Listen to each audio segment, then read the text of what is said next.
mis queridos amigos, Juana Francis Bond, presidenta de Mujeres de Asfalto, con nosotros el día de hoy. Juana, es un gusto para nosotros. Cuéntanos un poco porque me interesa conocer el tema de su agrupación. Usted es la presidenta de la Fundación Mujeres de Asfalto. ¿Qué significa eso? Bueno, el colectivo Mujeres de Asfalto es un espacio de incidencia política. Lleva ya 15 años, bueno, en el 2023 vamos a cumplir 15 años. Estamos en 7 provincias del país y nos dedicamos a temas de formación, acompañamiento, judicialización y asesoría para procesos organizativos comunitarios. Y trabajamos, bueno, como el nombre lo dice, con mujeres y trabajamos especialmente con mujeres, ¿no? Qué bien. Me gustaría que me explique un poquito más porque de pronto la audiencia va a decir, tengo aquí la oportunidad de poder acercarme a ustedes. ¿Ustedes ayudan en qué? ¿En temas de violencia podría ser? ¿Cuáles son los ítems que ustedes Nosotros, manejan? bueno, Dígame. trabajamos temas de prevención, Ya. formación metodológica. eh, insistimos mucho en que necesitamos más mujeres participando de política, por eso tenemos una escuela de formación política comunitaria. Qué bien. Realizamos acompañamiento en procesos judiciales, no necesariamente casos de violencia, sino también llevamos temas de racismo, políticas públicas. Ujú. Y es un poco más amplio, ¿no? El tema de cuando hablamos de procesos judiciales, no netamente de violencia, pero De sí todo. abrimos el tema a otro tipo de casos, exacto. Qué bien, me parece interesante. Una de las cosas que me parece muy interesante y que quisiera que realmente usted nos comente es el tema de la participación de la mujer en política. ¿Por qué seguimos en un lugar en donde ver a una mujer participando en política se tiende a decir, "Ay, no hay, ¿por qué sigue siendo una cosa rara en lugar de ser una cosa normal?" Por ese lado y por otro lado, ¿hay también un poco de resistencia de la mujer propia en participar en política? No, yo creo que las condiciones país, en América Latina, en Ecuador y en el mundo entero, las condiciones en las que las mujeres participamos en política son cada vez más precarias. Ya. Yo creo que luego de la pandemia nos encontramos en un contexto de una ola de violencia que además no nos permite participar en política. Las condiciones en las que las mujeres participamos en política son precarias.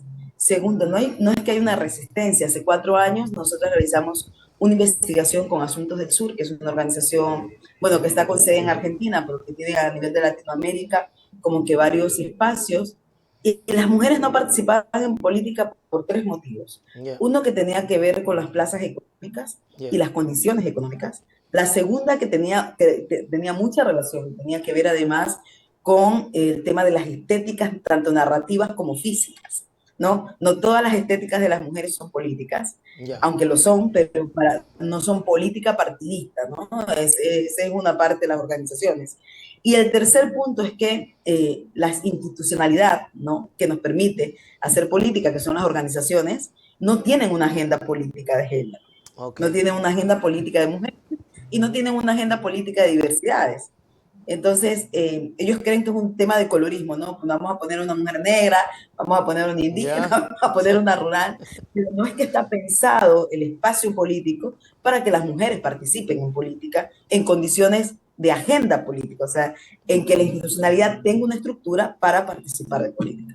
Yo creo que es importante eso, creo que está muy bien que tengan esta escuela de formación y ojalá a las mujeres, a las personas, chicas, niñas que les interesa, involúcrense, busquen en su sector, busquen participar, todo es política, todo comunica, todo es participación.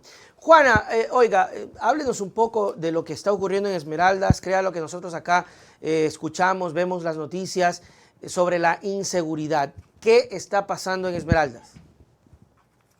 Mira, Esmeraldas, lo que está visible en la actualidad y es algo que lo hemos insistido, es como la punta del iceberg, ¿no? Es lo poquito. Esmeraldas yo creo que es la cartografía de la pobreza cuando tratamos de hablar de las condiciones precarias del país. En estos momentos, Esmeraldas tiene una población insatisfecha, imagínate, del 70%. 70% de la población, según un estudio realizado por FESILDIS, no accede ni siquiera a la canasta básica. Chuta. El tema del acceso a la educación, claro, es alto. El tema de acceso a la educación, porque tenemos que hablar de qué pasa con el acceso a derechos. Uh -huh. Y las condiciones en las que la población esmeraldeña a nivel provincial accede a derechos son condiciones precarias. Cuando decimos condiciones precarias es que no estás cerca de tu barrio, no tienes institucionalidad que responda, no hay personal capacitado, y no porque no existan funcionarios, sino porque en los dos últimos gobiernos, y tenemos que aceptar esa realidad, los dos últimos gobiernos hicieron una ola de decir que había demasiada institucionalidad. Lo que para ellos representaba demasiada institucionalidad, para la ciudadanía representaba respuestas en los territorios para temas de acceso a derechos. Por ejemplo, el Consejo de la Judicatura ahorita está reducido en Esmeraldas. No existe. Entonces hay que hablar claro. de este tema. Está bien. No, existe, pero está reducido. Entonces, si antes tenías 3 trabajadoras sociales que iban a manejar 20 casos a nivel provincial, ahora tienes una trabajadora social manejando 20 casos a nivel provincial. No se puede. O sea, que nunca se va a alcanzar. Ese ser humano no es una máquina, nunca va a alcanzar, porque han reducido la institucionalidad. Yo hablo mucho cuando hablo del tema de la crisis de seguridad que vivimos ahora, hay que insistir en que hay una falencia de gobernabilidad. Cuando no hay estrategia de gobernanza, tenemos lo que tenemos como resultado. No tienes una metodología, no hay protocolos. Por ejemplo, en Esmeraldas vivimos una crisis hace 3 semanas atrás. Iban a enterrar a una persona y empezaron a haber un cruce de balas entre bandas. ¿Qué hicieron los centros educativos? Mientras ellos estaban en cruce de bandas, los centros educativos estaban sacando por la vereda a los estudiantes. No hubo protocolo de seguridad para los niños y las niñas. Entonces, constantemente, quienes habitamos la provincia, estamos en constante riesgo porque hay una ausencia de institucionalidad, de gobernabilidad, pero de cosas tan básicas como un protocolo en manejo de crisis. Y yo no culpo, mira, hay una cuestión ahí que tiene este gobierno, que es generar constantemente un discurso de los derechos humanos, la policía, la ciudadanía, los defensores, y no se ponen a ver primero 2 cosas. No han invertido en estrategias de manejo de protocolos con la ciudadanía. ¿Cómo es posible que tú llegues a Esmeraldas, llegue el presidente y sus ministros, en una agenda para crear un tejido social, entre comillas, de resoluciones o respuestas a problemas de seguridad, pero sin la ciudadanía? ¿En qué cabeza te cabe trabajar temas de seguridad sin la ciudadanía? O sea, no los invitaron. No es posible. No, ni los invitaron ni los llamaron. Entonces, no es posible. O sea, se reunieron entre ellos nomás, pero en Esmeraldas. Sí, entre amigos que me caen bien. Es como la reunión, perdón que me ría, pero es que termina siendo tan sarcástico el tema, porque es la reunión entre amigos que me caen bien y los que me caen mal los dejo afuera, y los que no conozco, pues me los presento. Entonces, es como ese el panorama. Y eso es lo que está pasando en Esmeraldas. O sea, palabras más, palabras menos. Llega el Estado sin estrategia, sin presupuesto, porque no es posible trabajar políticas públicas sin plata. Así es. Sin transparencia de lo que está sucediendo. O sea que además hay supuestos por todos lados, hay desinformación. Y lo cuarto es que te vas y quedamos en las mismas. Sí, o sea, básicamente... o sea, sí. Se fue el presidente y básicamente lo que pasó ahora poco fue que, claro, en la información que se manejó fue, wow, el presidente en Guayaquil y ahora el presidente en Esmeraldas liderando esta lucha contra la delincuencia. Pero vea usted, Juana, o sea, si no podemos conversar con personas que viven ahí, nosotros acá nos comemos el cuento de que en Esmeraldas están ya atendidos. Y en 2 días esto no se soluciona, Juana. No, ni en 2 días ni sin estrategia, porque tienen que reconocer que en estos momentos no puedes pensar que la política pública de seguridad se va a solucionar de esta manera, ¿no? Vamos a mandar 200 policías más cuando tienes un problema de sistema de salud. Aún tenemos en Esmeraldas un hospital cerrado, no tenemos médicos.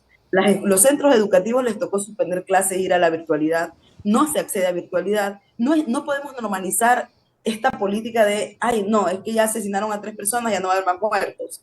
No, es que explotaron un coche bomba y es simplemente eso. Y la otra es que han naturalizado, mira, hay un tema que incomoda, y a la gente le incomoda reconocer que tenemos un Estado racista. Las condiciones que estamos viviendo, tanto en Esmeraldas, Guayaquil, Quito, Santo Domingo, algunos sectores de Durán, qué coincidencia que la política estratégica de criminalización de las bandas sean en comunidades negras. Esa condición, porque hay que ser responsables cuando realizamos el análisis. Los territorios negros son los territorios más afectados por la desigualdad. Claro, igual que las comunidades indígenas. Y son los que de pronto están más... Ahora, captados por las bandas. La lucha de la criminalidad, es que la lucha de la criminalidad la están haciendo en territorios negros. Entonces tú cuando, o sea, perdóname, pero a mí me impresionó levantarme una mañana, encontrarme en mi barrio con un carro de guerra, ¿no? Un tanque de guerra, porque nos metieron en una guerra sin aviso y tras eso nos condicionaron además a pensar que esa era la seguridad. Mientras tanto, ¿cómo analizas que un niño de 13 años tenga una arma en su casa pero no tenga comida? Entonces eso quiere decir que el debate tiene que ir por otras líneas y las apuestas de solución obviamente no son simplemente mandar 200 policías. Pues. Claro, Juana, estamos hablando entonces con todo lo que me has dicho, que es una realidad, porque vives ahí, porque estás allá, es el tema de la inversión pública, la inversión de verdad, no pública y inversión social. Sí, no la migaja, no el confórmate con esto y ya vamos a ver qué pasa, o tranquilo, te mando el tanque, siéntete seguro, que Juana, yo no creo que sea nada bonito, como tú decías, salir a tu casa y ver un tanque que en qué rato vienen y acribillan a todos. Algo que quiero comprender, Juana, cuando tú hablabas de un Estado racista, tú mencionas y dices que no necesariamente es porque están en una comunidad negra, es donde tiene que estar la criminalidad. Claro, lo que sucede es que el Estado, mira, cuando empezaron a hacer las intervenciones, las realizaron, primero que, mira, en estos momentos yo no puedo pensar que el Estado o el gobierno es inocente. Okay. Cuando digo que es inocente es que no tienen acceso a la información, es todo lo contrario. Tienen mucho acceso a la información, pero es mucho más sencillo para ellos, desde estar en el privilegio de la institucionalidad, criminalizar territorios empobrecidos, que coincidencialmente son comunidades negras. ¿Cómo es posible? No sé si recuerdas que en el gobierno de Lenín Moreno, cuando empezó todo este tema de Huacho y lo demás, hubo en San Lorenzo una explosión de un destacamento de policía.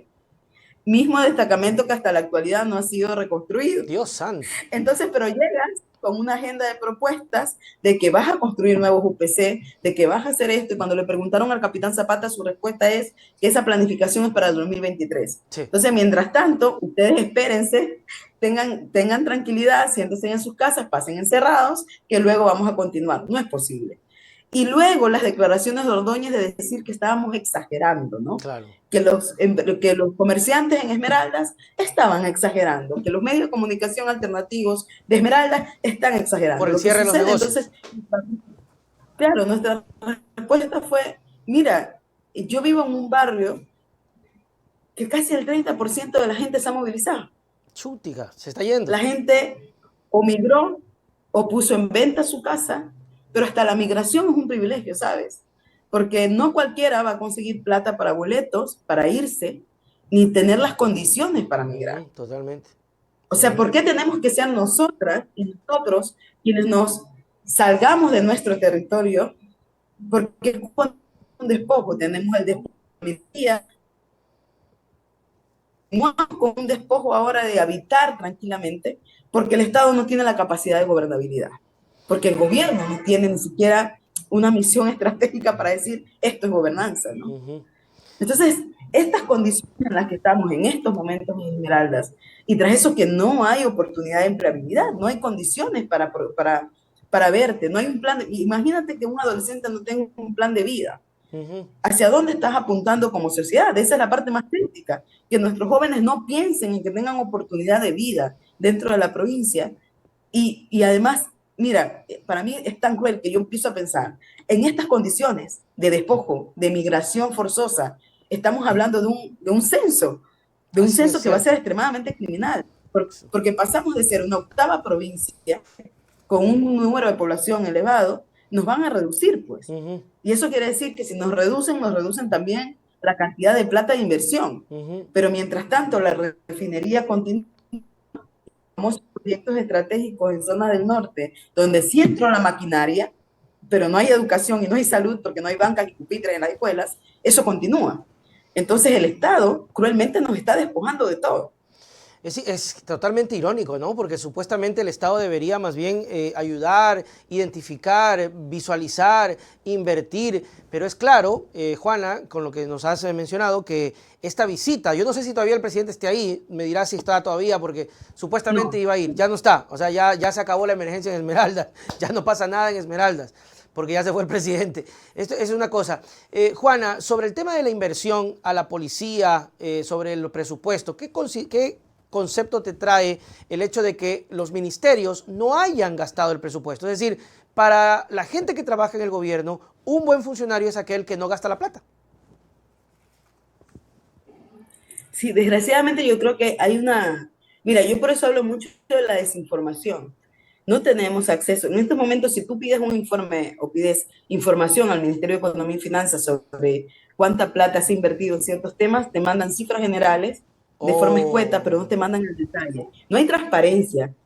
A mí lo que me asusta a veces de los toques de queda, y eso, bueno, eso lo podrá reafirmar una persona especialista ¿Ya? en términos de política pública y economía, es que cuando hay toque de queda y estado de excepción, se pueden mover platas de forma discrecional por la misma conmoción social y emergencia, ¿no? Ujú. En el caso de Esmeralda, ya creo que llevamos como 7 toques de queda, no sé cuántos llevamos Sí, al final, igual porque que acá, en pareciera que Guayas. Esmeralda, parece que vivimos en un eterno toque de queda, porque desgraciadamente no hay transparencia de la política económica de las emergencias. O sea, hace casi 7 meses atrás vivimos un terremoto que todavía hay gente en carpas viviendo fuera del Volker Anderson, de algunos estadios, de algunas casas. Entonces hubo promesas, es que a eso me refiero con la inoperancia del gobierno. Hubo promesas de soluciones en temas de bono de vivienda, no pasó. Ahora estamos con esta crisis, otra vez la ola de violencia, que no es solamente la ola de violencia, es que las condiciones de vida en estos momentos en la provincia no son adecuadas, no son dignas para nadie. O sea, hay un temor constante. Imagínate que sientas temor de salir de tu propia casa. No es, nos han hecho pensar o nos quieren hacer pensar que hay que naturalizarlo, todas estas condiciones. Y es a lo que estamos resistiendo en estos momentos. Y tras eso, mira, la inversión en temas de la policía, yo creo, mira, haciendo su trabajo, pero en qué condiciones. Yo creo, desgraciadamente, esta estrategia de gobierno nos quiere hacer pensar que hay un enemigo invisible, que ese enemigo invisible es la policía, que el enemigo invisible son los derechos humanos, que el enemigo invisible son los actores sociales, pero la cuestión es que en estos momentos, en la situación país que estamos, no podemos pensar que la policía es el enemigo cuando los están matando. Claro que Y sí, cuando por ese supuesto. policía también es tu vecino. Así es. Y que la familia del policía es la que ves todos los días porque está cercana a tu casa. Nos duelen también esas muertes, Ujú. sino que hay que replantear, mira, los policías no están siendo formados.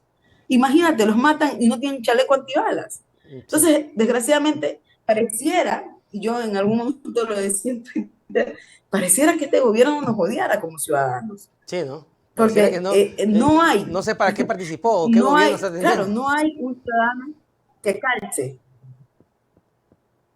Claro. Es, Claro, entonces sí nos confunde bastante. Y ahora se inventaron, ¿no? Que ahora el enemigo interno son los derechos humanos, eso es ¿no? terrible, porque Internamente, pero luego ves un discurso en el exterior que no, los derechos humanos son son buenos. aliados. Entonces nos ponen en riesgo a los defensores de derechos humanos, porque ahora somos los defensores de derechos humanos los criminales, Pero ¿no? Franz, pero Que Juana, todo es... es un tema político, es un tema de un anclaje que surgió justamente en estos últimos días, en donde lanzaron este tema político para anclar a grupos políticos, denostar, y ahí metieron a todo el mundo. Y definitivamente hubo hasta insultos a defensores de derechos humanos, porque decían, básicamente nos estaban poniendo es, claro, estás a favor del delincuente y no a favor del policía. Oye, habla serio. ¿Qué pasó? ¿En qué mundo estamos? ¿En qué momento cambió todo esto, Juana? Yo creo que cambió en el momento de la inoperancia de no saber qué hacer. Tenemos un gobierno que no quiere reconocer que no sabe qué hacer. Y como no Y es saben qué hacer, necio. son reaccionarios, ¿no? O sea, son simplemente reaccionarios.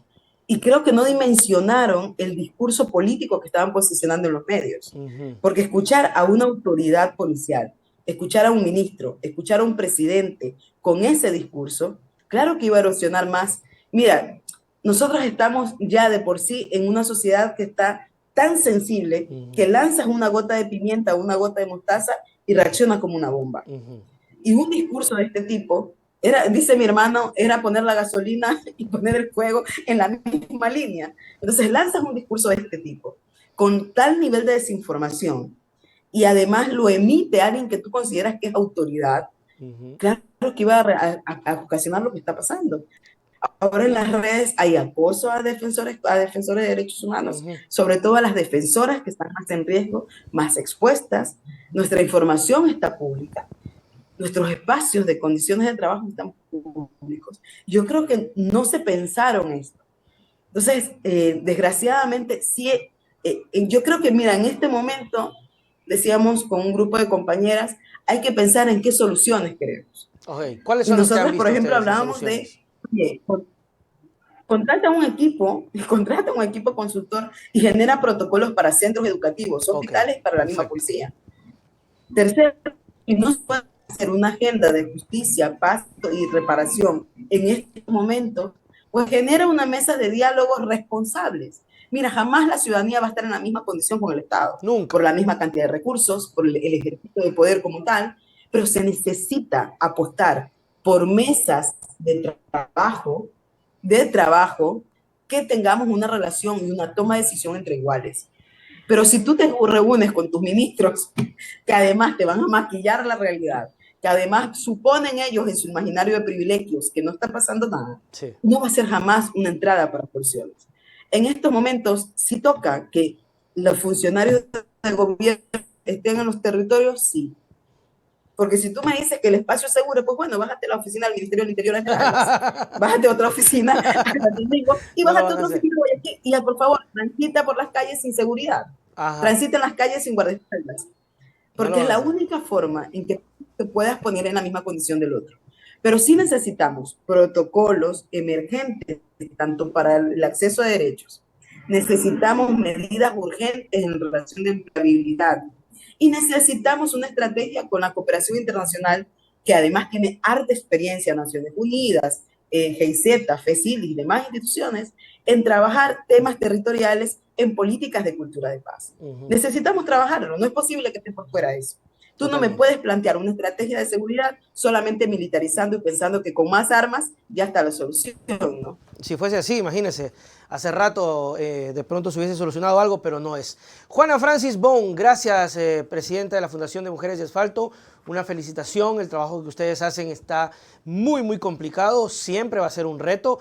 Que más mujeres se integren, que más personas se interesen, que le pierdan el miedo, que va a ser más difícil, por supuesto, porque tienen más barreras irónicamente que romper, que no debería ser así, pero es real, y que todo sea con éxito. Y ojalá que estas cosas el gobierno las entienda. A veces sí da un poquito de frustración porque uno acá está todos los días, todos los días, todos los días y no ve cambio en lo absoluto. Juana, tus palabras para despedirnos. No, muchas gracias, Nelson. Hay algo que nosotros estamos pidiendo a los medios de comunicación a nivel nacional, es que no vean a Esmeraldas como una isla, sino como parte del Ecuador. Perfecto. Y que los medios de comunicación, tanto alternativos como medios tradicionales, continúen hablando de lo que está pasando en Esmeraldas, de lo que está pasando en el país en temas de seguridad. Y muchas gracias por el espacio y ojalá que en otra oportunidad sea para hablar de que hemos avanzado en condiciones de recuperar y Ojalá. reparación justamente en la provincia. Qué bien. Ojalá que así sea, Francis. Y acá las puertas abiertas. Chau, chau. Muy bien, mis queridos amigos, ahí estuvo Francis, Juana Francis Bon.